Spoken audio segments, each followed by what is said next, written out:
세상에 이렇게 아름다운 법이 다 있습니다. 19절, 20절 이자에 관한 규례입니다. 타국인에게는 혹 이자를 받을 수가 있습니다. 그러나 형제죠. 동족에게는 돈이나 식물이나 모든 것에 이자가 될 만한 것을 받아서는 안 됩니다. 그리하면 하나님께서 언약을 하셨습니다. 차지한 땅, 언약의 땅에서 손으로 하는 범사의 복을 받게 된다. 이자를 하나님이 주신다는 뜻이 되겠죠. 이자를 사람에게 청구하는 것이 아니고 하나님께 청구하라 그 말입니다. 이자를 받기 시작하면 어떤 일이 벌어지겠습니까? 고리대금업, 가진 자는 더 많이 가지게 되고 없는 자는 계속 빼앗기게 되는 거죠. 이자만큼 무서운 게 없잖아요. 옛날 우리 김노아 집사가 재정을 맡았을 때 그때 우리가 빚이 한 2억쯤 있어가지고 이자가 나갔습니다. 근데 한번 이분이 그러더라고. 목사님 왜 이자를 겁을 안 냅니까? 지금까지 우리가 이자로 낸 돈이 얼마나 되는지 압니까? 그래서 우리 보백교 분립하고 옵니다. 아이고 그렇네. 보니까 그게 한 5천 몇백만 원 나왔더라고. 2억 빌려가지고 몇 년 만에 그 정도 나와서 야 이거 보통 일이 아니네. 그랬더니 자기가 이자를 꺼보겠습니다. 뭐 어떤 방법으로. 그래서 재정을 막 긴축했다가 사람들에게 지탄을 많이 받았습니다만 그거 끝이더라고. 또 이자가 참 무서운 겁니다. 그래서 힘이 부의 권력이 한쪽으로 몰리는 걸 하나님께서는 이렇게 막아 놓았습니다. 약자를 보호하는 법이죠. 21절로 23절 서원법입니다. 하나님께 서원한 것이 있다면 차라리 서원을 하지 말든지 서원한 것이 있다면 속히 이행하라. 서원을 이행하지 않는 것 그것도 죄라고 그렇게 밝히고 있습니다. 24절 25절 이웃의 포도원이나 곡식밭에 들어갔을 때 배가 고픈 사람들이겠죠. 배부른 사람이 들어갈 리는 없을 거고 들어갔을 때 포도를 따먹을 수가 있습니다. 배불리 먹을 수가 있습니다. 이삭을 손으로 딸 수가 있습니다. 그러나 포도를 그릇에 담아서 나오면 안 됩니다. 이삭밭에 들어가서 낫을 대서는 안 된다. 배가 고파서 허기를 면하기 위해서 들어가서 먹는 것은 허용이 되지만 그러나 그걸 그 주인에게 손해를 끼칠 만큼 많이 거두는 것은 금하고 있습니다.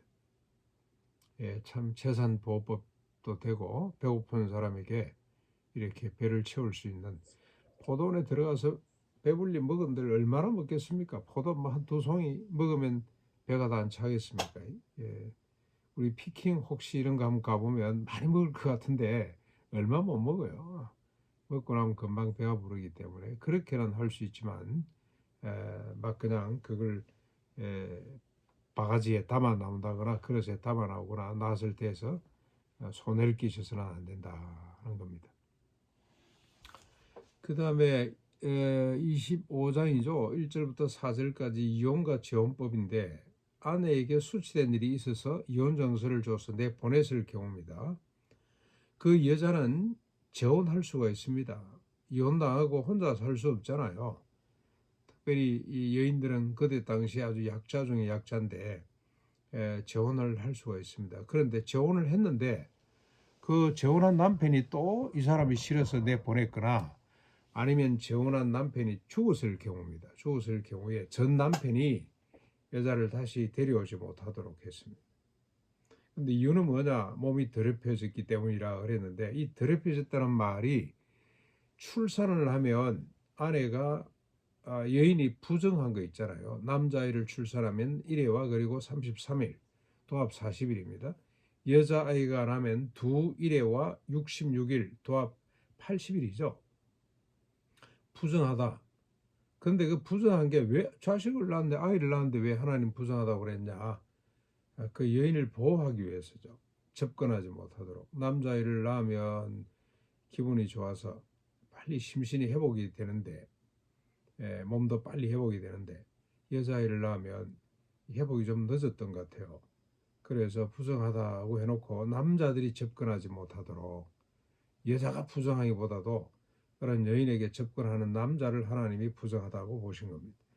이혼을 내팽개쳤던 아내를 다시 데려온다는 것은 이건 아주 사악한 일이죠. 지 마음대로 버렸다 데리고 왔다 그럴 거 아닙니까? 그렇죠? 뭐 살아보니 예? 뭐 구간이 맹간이다. 막 그러면서 버렸다가 다시 데려오고 물건도 아니고 말이죠. 그래서 인격적으로 대우하라 그런 뜻으로 이혼을 마음대로 하지 말거라. 이혼할 때 신중히 생각하라는 겁니다.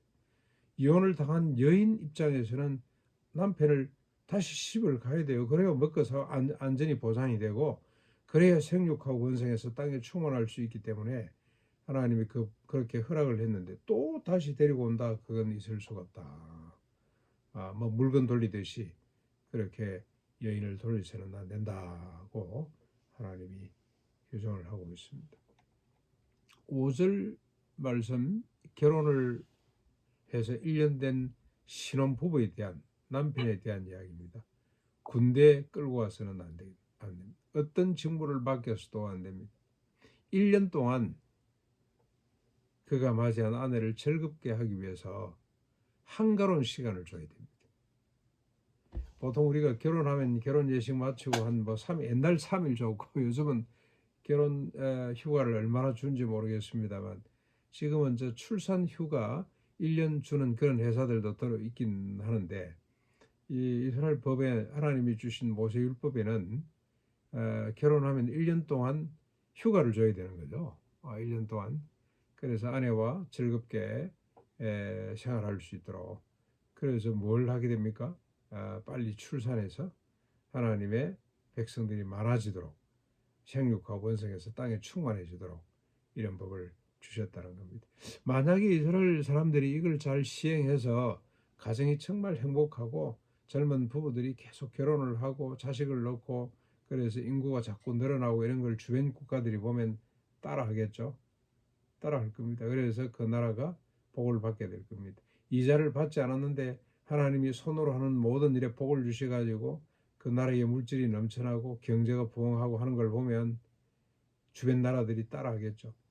그래서 하나님이 그 땅을 차지하게 하고 열국의 복의 샘플로 하나님이 삼으시고 열국 사람들이 하나님을 경외, 이 하나님의 법이구나, 하나님이 참신이구나 그렇게 소문이 나고 열국 사람들이 이스라엘 백성들 때문에 복받는 것이 이게 하나님의 뜻인데 이게 하나님의 소원인데 그 소원이 잘 이루지 못해서 너무 안타깝습니다. 아무튼 결혼 1년 된 젊은 부부는 군대도 직장도 다 면제해주고 그가 한가로이 직장 뭐 자기 일 정도는 뭐 하겠죠. 일용할 양식을 얻기 위한 일 정도는 하지만 한가로이 즐겁게 지낼 수 있도록 하라는 법입니다.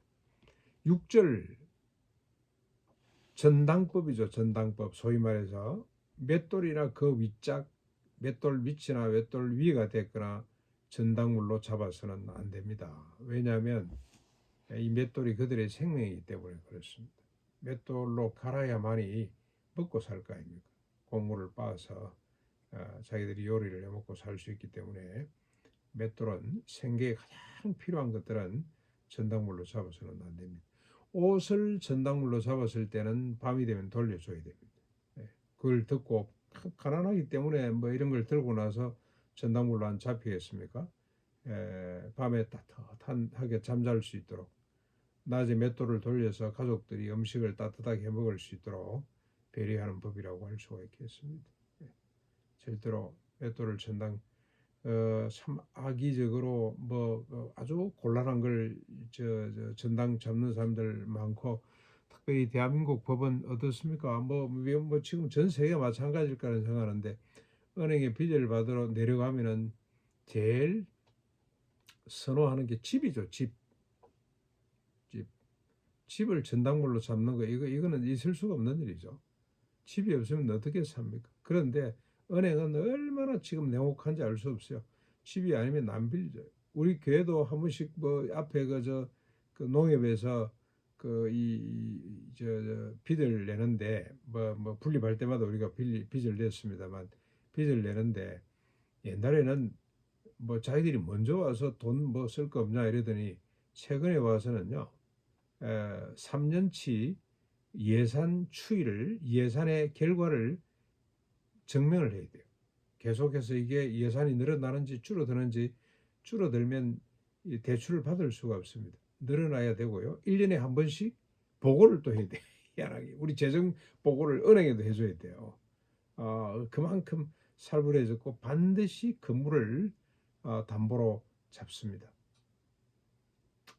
지금도 뭐 일반 대출도 마찬가지일 거라는 생각이 드는데 이 6절의 정신으로 보면은 불법입니다. 이스라엘에서는 있을 수 없는 일입니다. 7절 형제를 종으로 삼거나 파는 자에 대한 처벌법입니다. 그 요즘으로 치면 인신매매 비슷한 거죠. 어떻게 처리합니까? 죽여야 됩니다. 그래서 이스라엘 가운데 이런 악이 다시 발생하지 않도록 하라는 겁니다. 형제를 어떤 경제적 어떤 이익의 수단으로 삼는 것, 형제를 물건으로 보는 것, 사람을 물질로 보는 것, 이건 용납될 수 없는 하나님 앞에 명백한 범죄 행위라는 겁니다. 이렇게 되면 나중에는 뭐 참 힘없는 사람은 쓸 자리가 없어지겠죠. 사람을 인격으로 보는 것이 아니고 물건으로 보는 거죠. 돈으로 보는 거겠죠. 그러면 어떻게 되겠습니까? 이 세상이 하나님의 언약 따위는 없어지고 약육강식, 우성열패 그런 세상이 될 수 있기 때문에 하나님이 철저하게 이런 악을 이스라엘 가운데 발붙이지 못하도록 하라. 그 다음 마지막 8절 9절 나병 환자를 어떻게 해야 될지에 대한 법인데 제사장이 너희들에게 가르쳐주는 대로 하거라. 이게 레위기 13장 2절로 59절까지 너무 이 전장을 할애해서 1절부터입니다. 1절부터 나병에 대한 규례가 나옵니다. 그러니까 조금만 자기 몸에 이상이 생겨도 제사장한테 가서 점검을 받아야 되죠. 뭐 피부가 묵묵하게 파였다든지 흰털이 났다든지 뭐 이러면 즉각 가서 검증을 받아야 됩니다. 바로 검증이 되면 막 그 자리에서 판단을 해야 되고 검증이 안 되면 일주일 동안 밖에서 기다렸다가 다시 또 검증을 받고 만약에 나병으로 판정이 되면 밖에 나가서 치유될 때까지 이 성 안에 못 들어오는 거죠. 밖에서 살아야 되고 치유가 되면은 언제든지 웰컴입니다. 질병에 대해서 특별히 나병은 전염이 되기 때문에 아주 엄격하게 그래서 늘 자신을 살펴야 되는 거죠.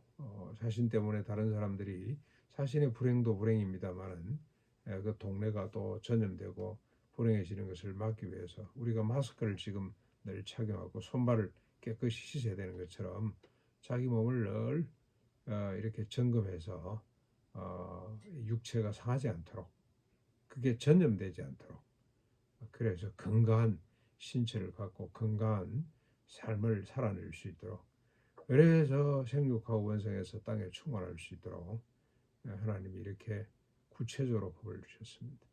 철저하게 인간 중심입니다. 하나님의 법이라는 것이 인간을 위해서 주신 법이에요. 인간이 행복하게 살 수 있는 안전하게 살 수 있는 그래서 생육하고 원성해서 땅에 충만해질 수 있는 법을 하나님이 주셨습니다. 강자도 약자도 생기지 않고 모든 인간이 존엄하고 안전하고 행동하고 행복하게 살아갈 수 있는 이 법 정신을 오늘도 우리가 잘 살려서 살았으면 좋겠고요.